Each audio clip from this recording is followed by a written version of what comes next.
What's going on, everybody? I'm back. Welcome to a new one. This game's called It Moves.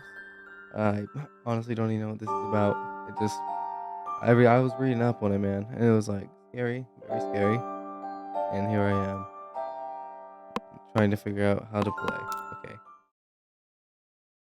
and I think it's kind of like a JRPG. So, you know, that's how it is. Bedtime is supposed to be a happy event for a tired child. For me, it was terrifying.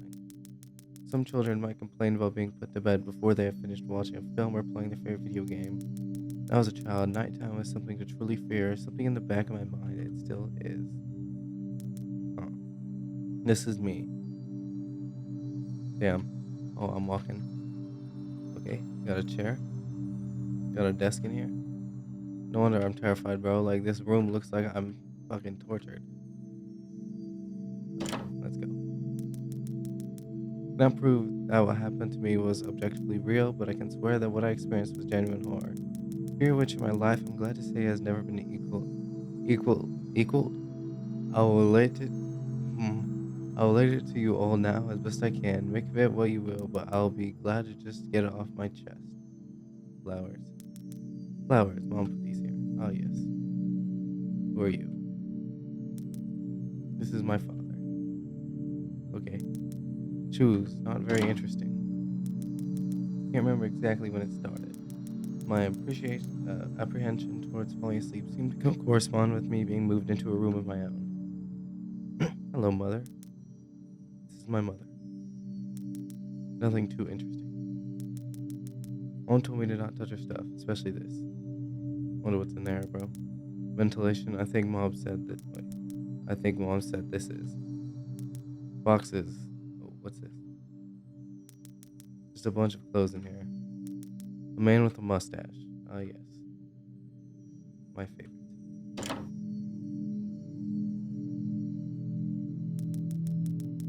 My brother's room. He told me yesterday to keep out of the room that we had both had shared until then.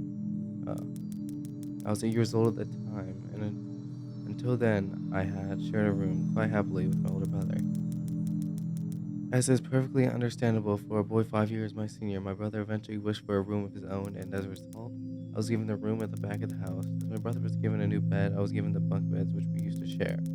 While I was upset about sleeping on my own, I was excited at the thought of being able to sleep in the top bunk, which seemed far more adventurous to me. I see. This house is small as hell, bro. Oh, what am I doing? Who's there? Mother. Alright, it's bedtime. Already? Yes, I don't think there's sleep. You see, you'll be sleeping alone for the first time. You excited? Yes, Mom. Oh, so this is the first time. This isn't him this is him, thinking. Alright, I'm turning off the lights. Good night. Good night. I look around. Oh, oh. Chapter 1. Cave. Oh, let's check it out.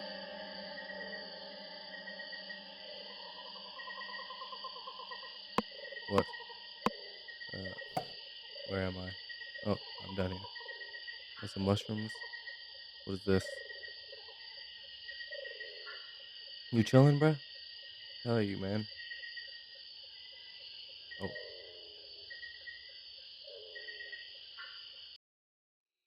oh, damn. I walked out of there. Caught some ragged cloth. I wonder what's cooking. Bro, is that fucking Fortnite slip juice right there, my guy? Sheesh, my guy. Oh, this is moving. Stalking is such a strong word. I prefer to think of it more as intense research on one individual. By the way, your missing sock is under your bed with me. Just kidding. No. Cold and welcoming breeze comes out of the bottom of the stairs. I will go down. I'm a risk taker, man. You don't even know. No. No. This weird mushroom looks poisonous.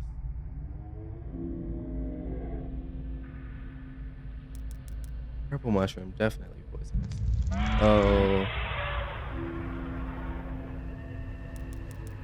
A red liquid seeping out from the mushroom hat. Damn.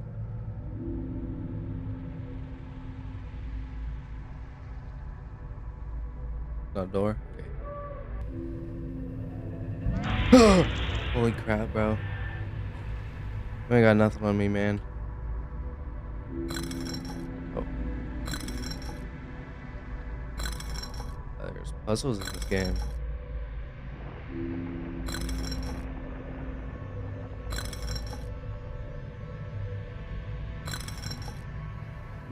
I don't know what the hell I'm doing, man.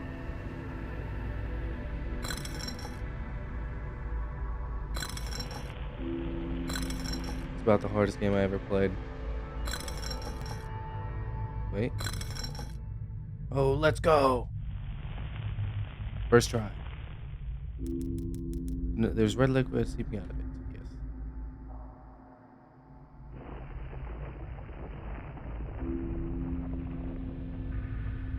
I don't know where I'm going. What? No?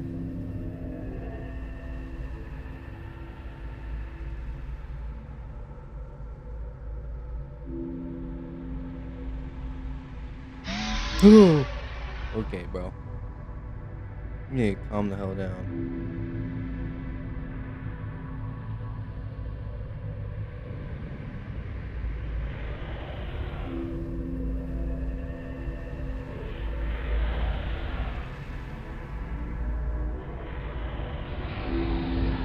No? No? Ah!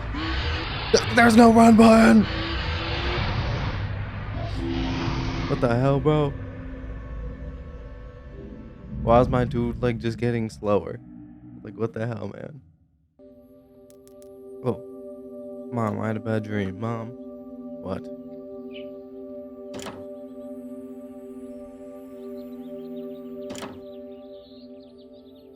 Hello, Mother? Bad dream. Sweetie, what's wrong? I had a bad dream. Oh, that's too bad. I'll be up in a minute and we can eat breakfast. Alright. Hurry up. Change your clothes and I'll be right there. Oh, yes. Dude, I'm just pimp right now. So another day started. It was a day of little importance to our story. I won't bother you with details. The one thing I remember is that even though I played with friends like I always did, I somehow still felt lonely. I didn't even enter my new room until later that night. It was time to go to sleep again. I think I'll just chill. You know, I'm gonna survive the night right here on my desk table. Damn. Turn the light on. Damn. Turn the light on, goddammit. Maybe we won't be scared, my guy. Guess we can't.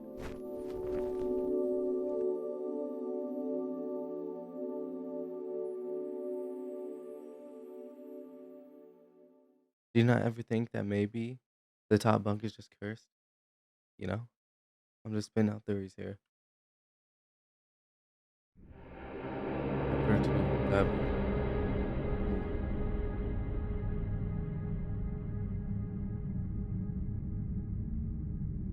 Oh, damn.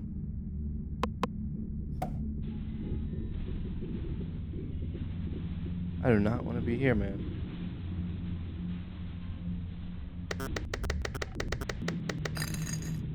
Painting? Some kind of machinery.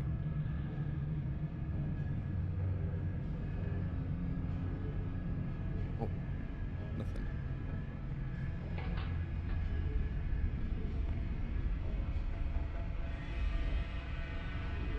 On a corp. What? Bro. Okay, get the hell off my screen, my guy. I do not like seeing your face. Please leave me alone. Okay, you are very creepy. I do not know what the hell I'm doing. Bro, there's no freaking door around here.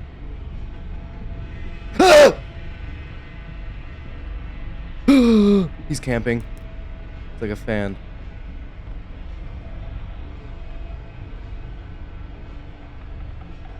Oh, they're everywhere.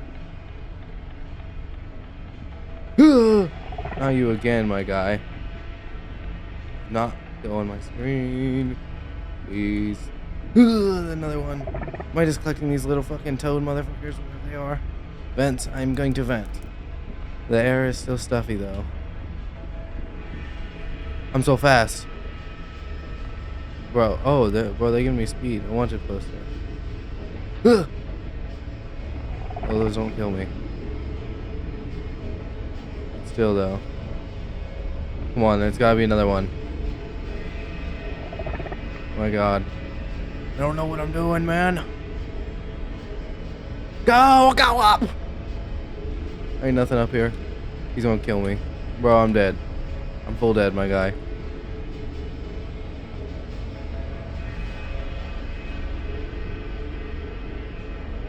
Oh, there, another one. Stop. Bro.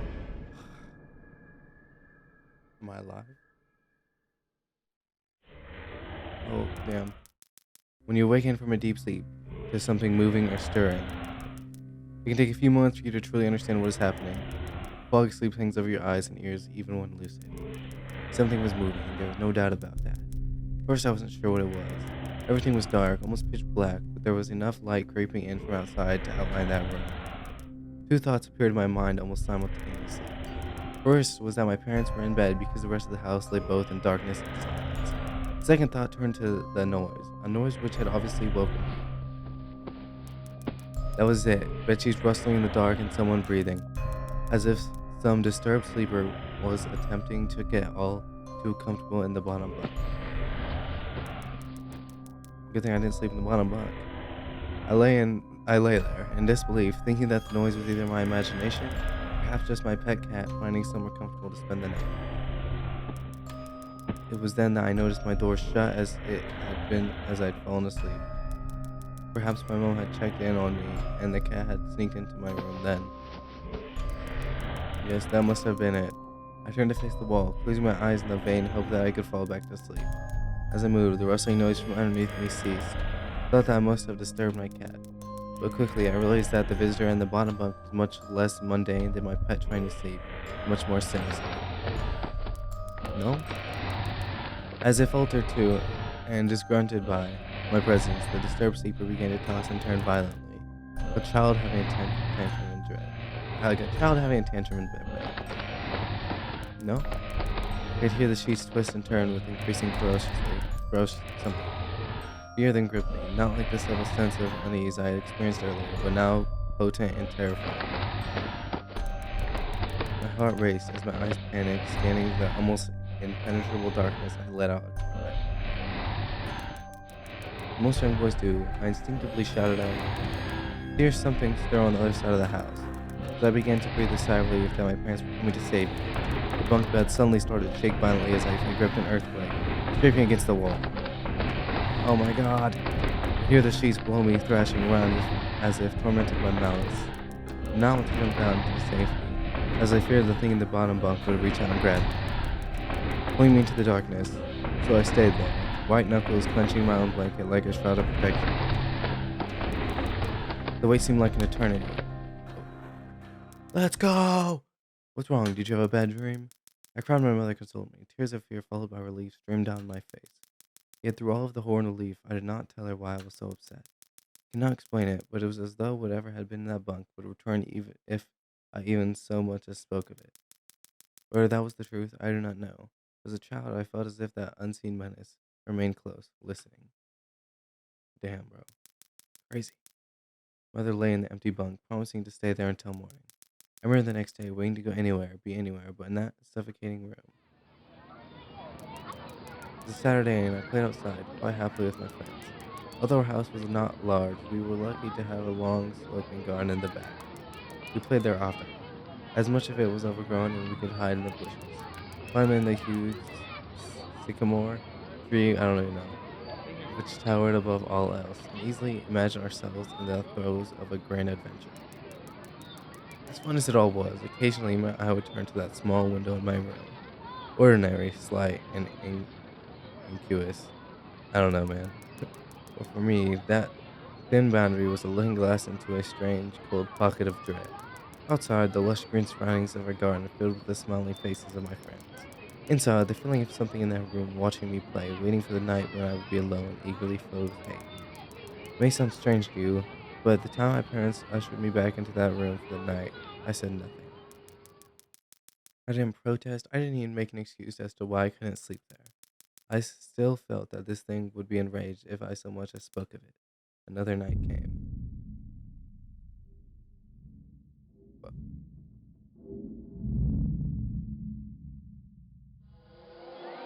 chapter 3 Factorized. Damn.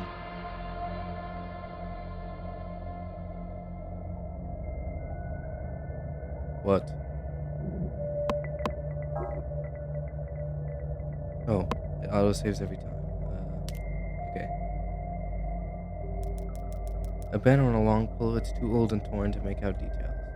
But this, though, a huge skull. Yeah. Sure, it's not like saying himself, bro.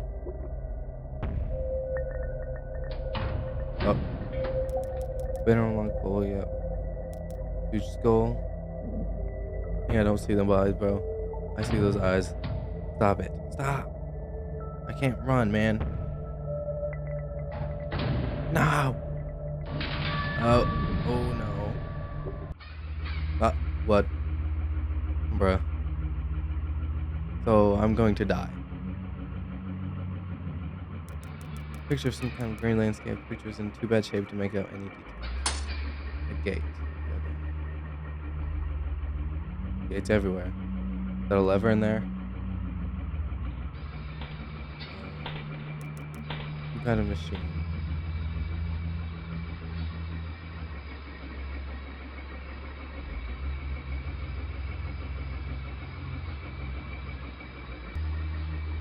Ah! Oh, we good, we good. We chillin'. We chillin'. Oh my god. I'm stupid.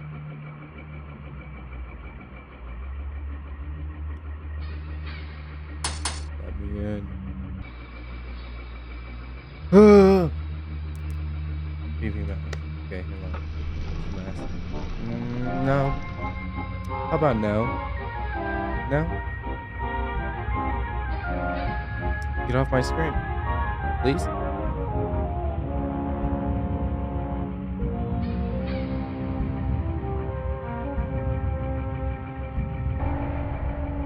I don't want to, man. Get the hell away from me. Oh, that mask is gone. Of course it is. Oh, it's right here.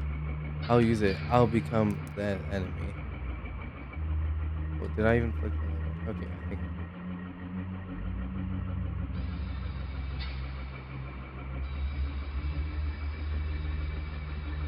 Ooh, undid this one. What? Okay, okay. We're on a time limit now, my guy. Ain't no time to mess around. You screw off, whatever you are. Hello. You can stay locked up in there, man. You have a good day. Hello, hello.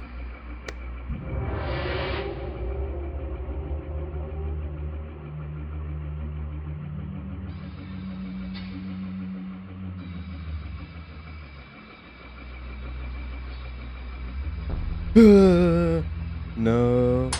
Come on, man. Come on, bro. Hell no.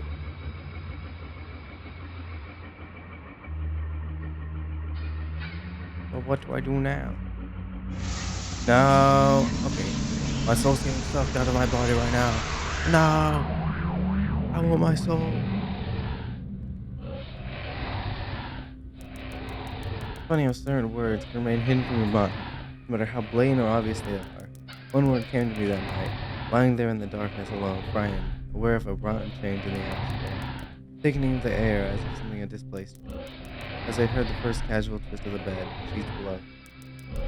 First anxious increase of my heartbeat at the realization that something was once again in the bottom bunk. That word.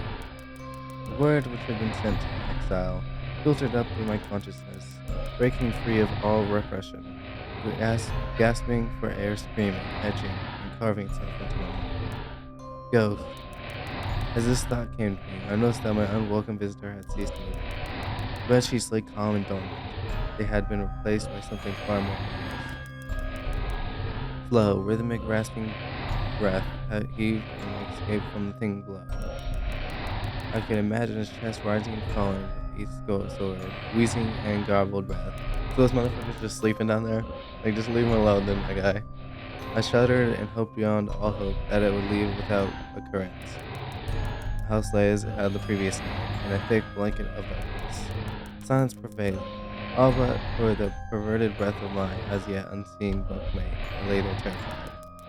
I just wanted this thing to go, to leave me alone. What did I want? What did it want? And something unmistakably chilling transpired.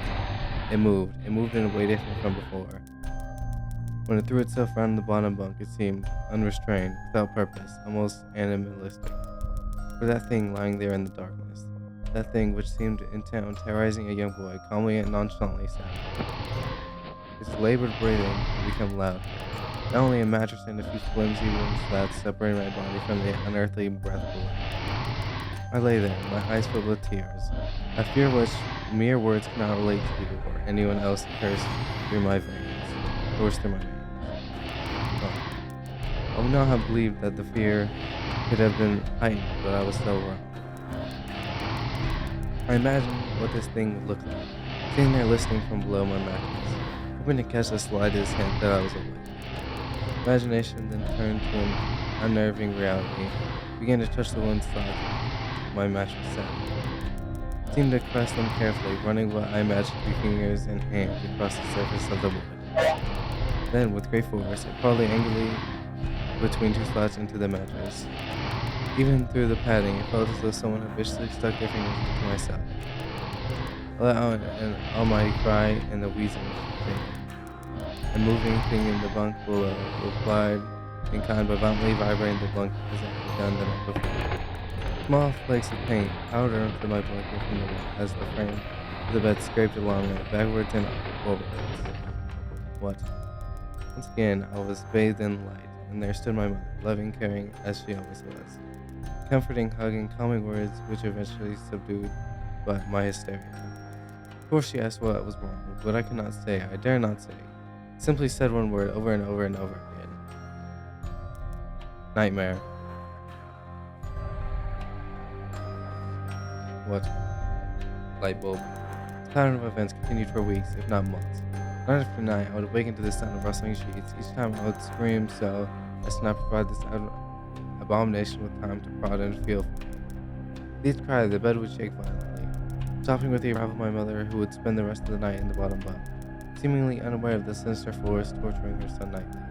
Along the way, I managed to feign illness a few times and come up with other less than truthful reasons for sleeping in my parents' bed. But more often than not, I would be alone for the first few hours of each night in that place. The room where the light from outside did not sit right, alone with that thing. With time, you can become desensitized to almost anything, no matter how horrific. I had come to realize that, for whatever reason, this thing could not harm me when my mother was present. I'm sure the same would have been said for my father, but as loving as he was, waking him from sleep was almost impossible. Waking me, on the other hand, was no trouble at all, thanks to the nightmares. Damn. Chapter 4. Anger Overload.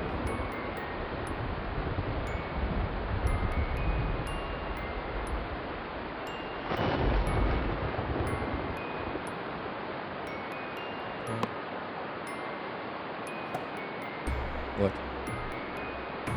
Look. The hook hangs from the wall, a piece of meat hangs to dry.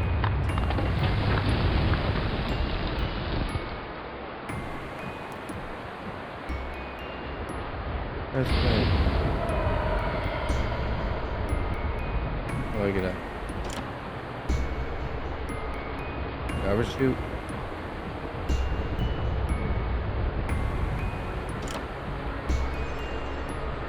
Man.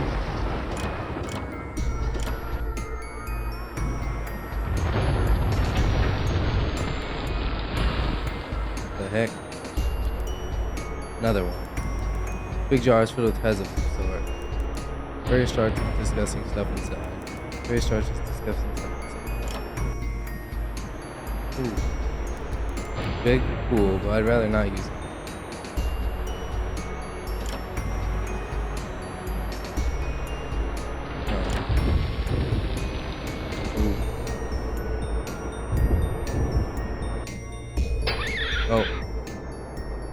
Bruh, I'm done for. This is the end. No? Leave me alone? Oh, uh, no. I'm gone. I'm dead. I was consumed.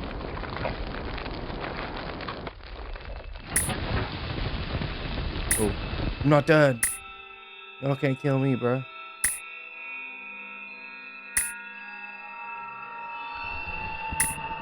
Like, why is there this dude?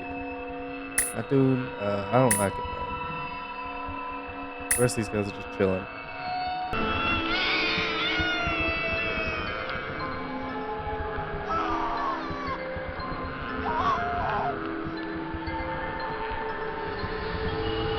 Oh! You get the hell away from me, my guy. I'm jumping. It is my time. I will see you later. Jump! Jump! Jump! Ooh.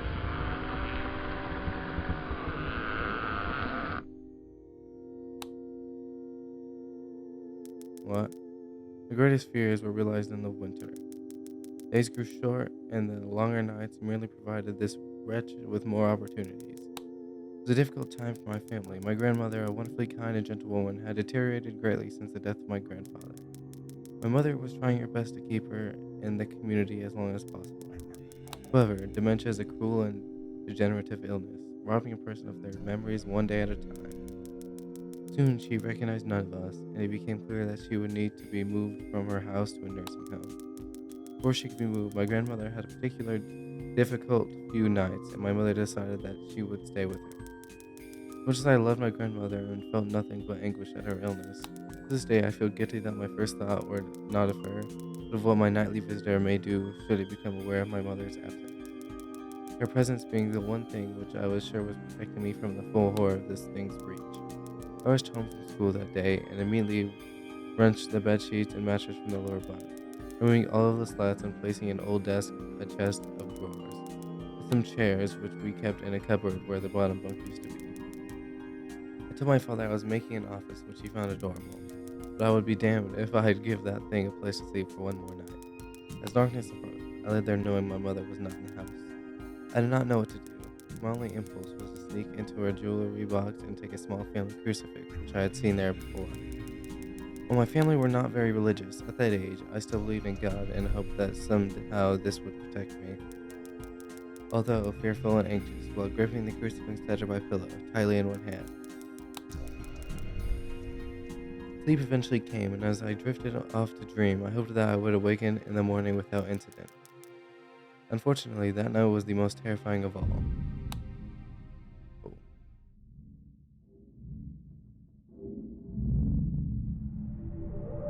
Chapter 5, Urban Explorer.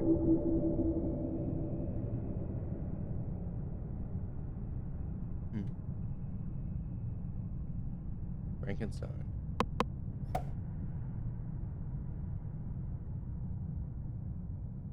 Piano. Dude, I'm basically a piano expert. I don't even know.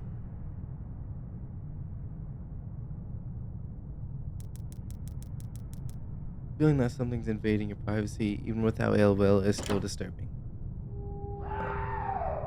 No. No.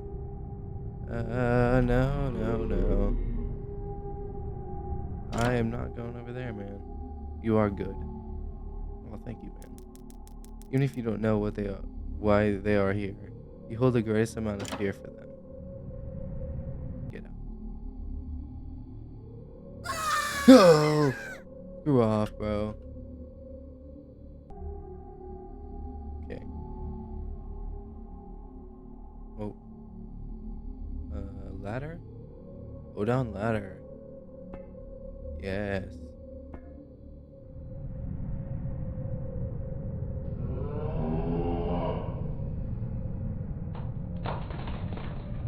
I don't know where I am.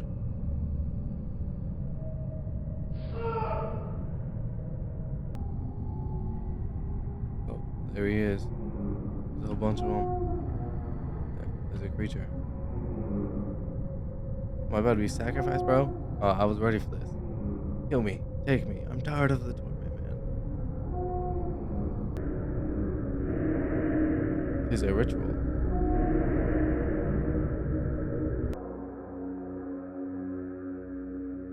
Oh, you're awfully quiet nowadays. Is there something wrong, son? Nothing. Are you sure? Is there something wrong with your new room? Are you lonely without your brother? No. Alright then. Damn. Even when my guy tries to help, we don't even care. I woke gradually. The room was once again dark. My eyes adjusted. I could gradually make out the window and the door, the walls, the toys on the shelf, and even to this day, I shudder to think of it, but there was no noise. No rustling of sheets, no movement at all. The room felt lifeless, yet not empty. Nightly visitor, that unwelcome, wheezing, hate-filled thing that terrorized me night after night, was not in the bottom bunk. It was in my bed! What? I opened my mouth to scream, but nothing came out. Utter terror had shaken the very sound from my voice. I lay motionless as if I could not scream. I did not want it to let it know I was awake.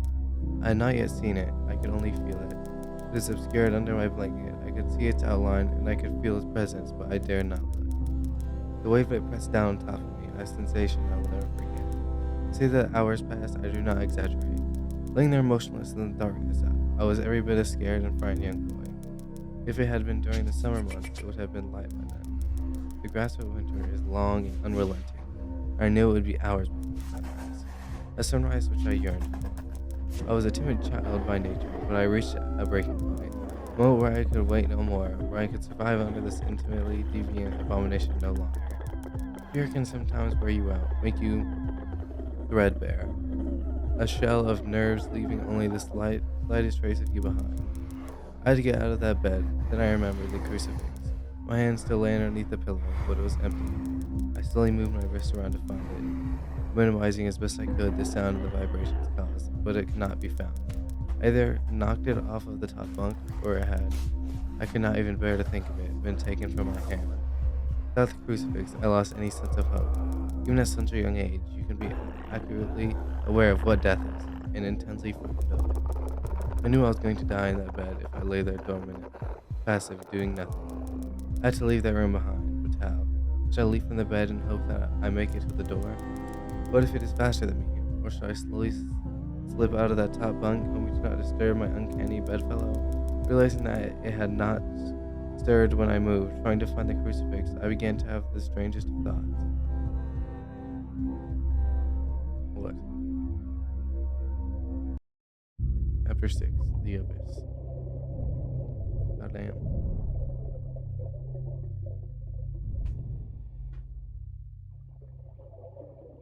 Fish. Oh yes, fish. I'm a fish. Oh, never mind. I'm just pretending to be a fish. Ooh, what?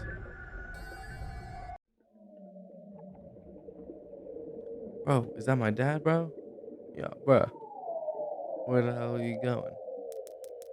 Rainwater and roof diving gear? Yeah. Oh, I have diving gear on.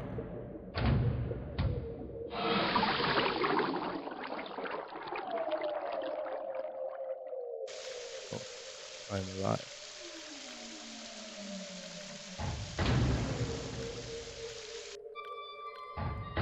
There he is. It was him all along.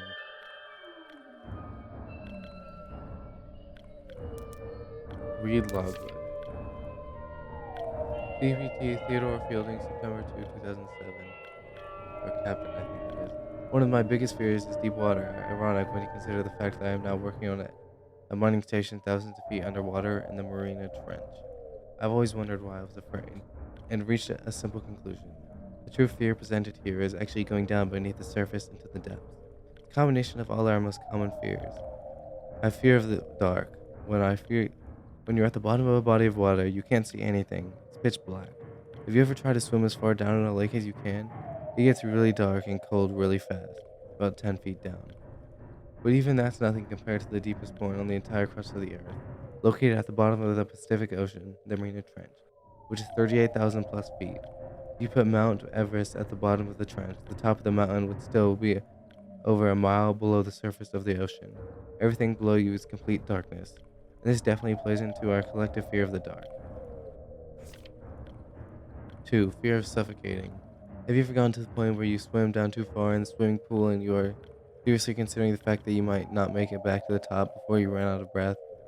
If you've ever been rough housing as a kid with blankets and pillows and you accidentally got pinned down inside of a sleeping bag or something, and you get to that point where your laughter temporarily turns to screaming, you know what a scary concept not being able to breathe is. Even if you have scuba gear with you down in that deep, dark abyss, there's a chance a valve could pop or you could run out of oxygen. You can't see and you can't really take a deep breath. Could it get worse? Yes. 3. Fear of the unknown. There are over 1 million species of creatures in the ocean, and scientists estimate there are about an additional 9 million species yet to be discovered. That means we only even know what 11% of the creatures in the ocean are. Most of the beings in the ocean are things mankind has never even seen or heard of. Who knows what could be down there. Think about a time when you were walking in a dimly lit basement, trying to find something. All of a sudden, something brushes up against the back of your neck. They become airborne, similar to a frightened cat. Instantly turn around and shine their flashlight to see what it was. Never anything actually scary. But in deep water, it's always something scary. It's dark, you can barely breathe, and something just touched you and you have no idea where they just went. But there is more to fear, I'm afraid. Fear of flying insects. Imagine that as you're walking along, all of the beetles and scorpions crawling along the ground, the huge black hairy spiders that are hidden from view, the cracks and the slimy worms and snakes that are buried beneath the ground, simultaneously started flying anywhere they wanted. That's what the bottom of the sea without water would be like. For the strange creatures underwater, there is no up or down. Even the manliest men, even though they appear to be calm, quickly tense up and become filled with the secret fear that the bug might land on their eyeball or fly into their mouth. And that's why men try so hard to kill them. Unfortunately, in deep water, you can't see any of the undiscovered freakish flying creatures that brush past your body as you grasp at your suffocating throat. 5. Fear of being caught. Imagine that you're running from a bear. You'll be eaten if you are caught, and it doesn't help that bears can run faster sideways than the fastest human can run forward. When you're at the bottom of the sea, everything that is around you is built to move in water. If something truly frightening like a shark or a giant squid caught sight of you, you can turn the other way and flail about all you want. The monster will catch up with you in a split second. You can't get away from anything. Even if you had the wherewithal, to see and breathe, you couldn't run from danger. It would simply find you and devour you. There are lots of places that I wouldn't want to be, such as trapped in a burning house or alone in the vacuum of space. But in the burning house, at least I can see, and in space, at least there aren't any creatures that could get me. There are no other places in the universe that combine as many common fears as 7 miles below the surface of this Pacific Ocean. It is all because of the combination of all of these fears that I am so horrified by deep water. Damn, bro. That went hard. Read a whole manifesto. Well, let's go check out my father.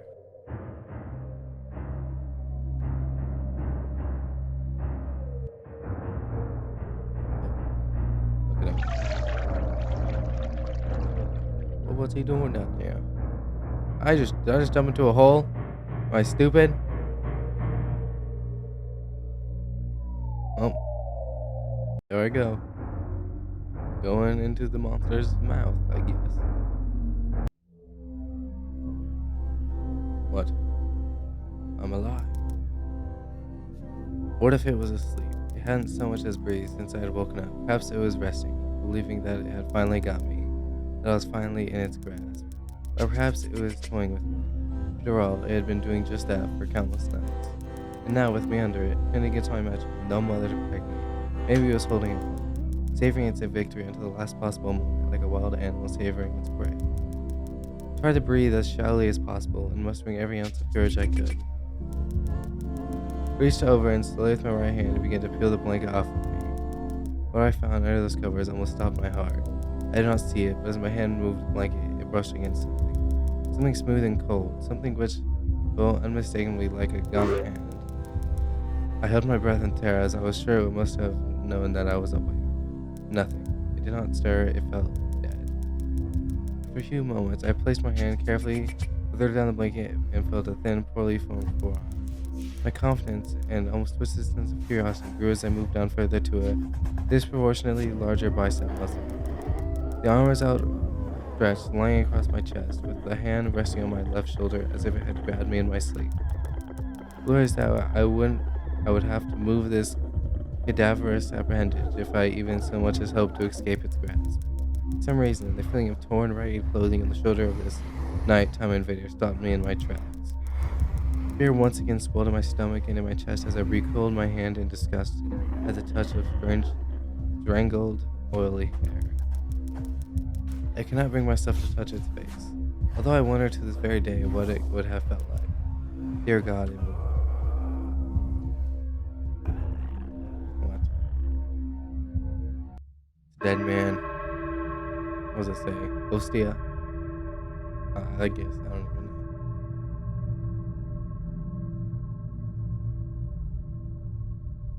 Oh, I'm tiny. Tiny man.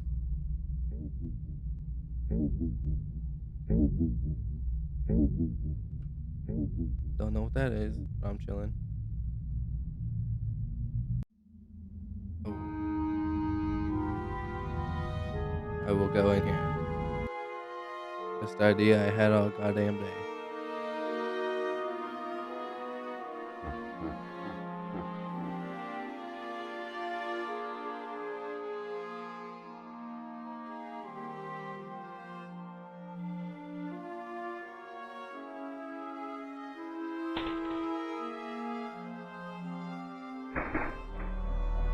The heck, bro?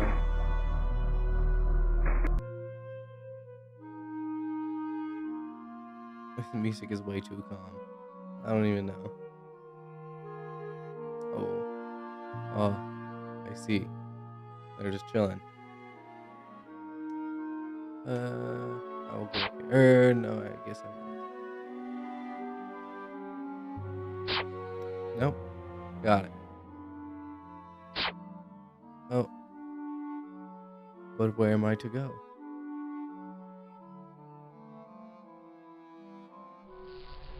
Oh, uh, this is not where I want to be, man. What the hell?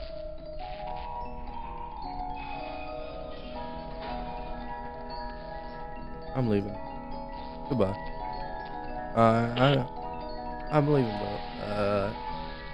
You know, I tried. I tried my best. I tried my best to leave. I cannot leave. I'm awake.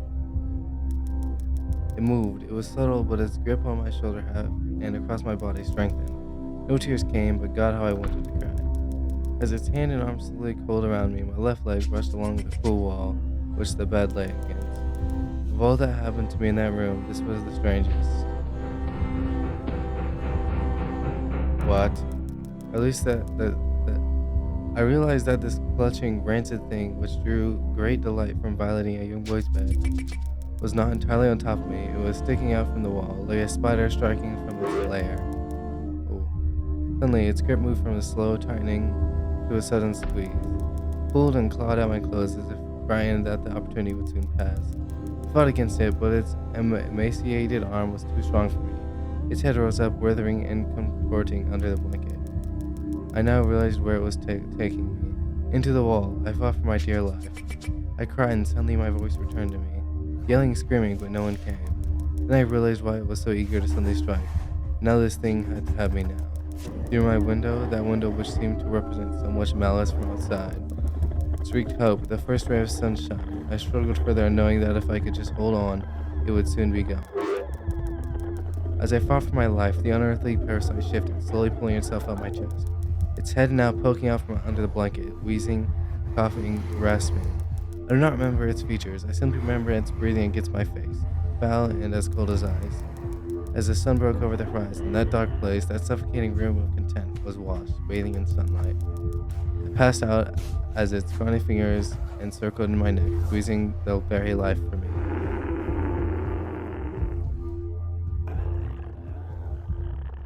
Did I win?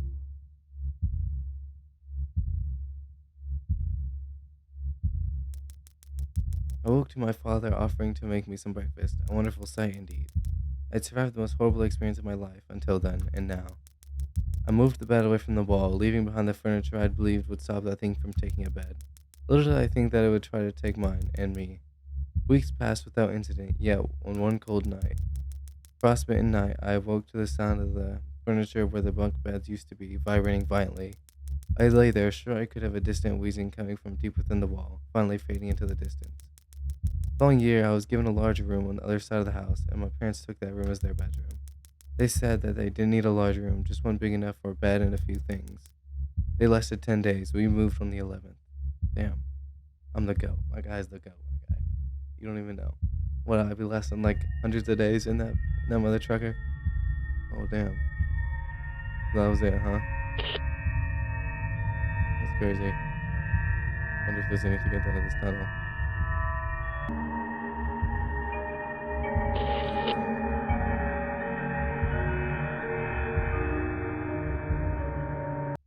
And suppose that is it. Well, that is going to be the end of this video, guys. I actually really like that game. Let me know what you guys think in the comments. I'd love to hear some feedback. Subscribe, comment. That's about it. I'll see you guys in the next video. You guys have a blessed day.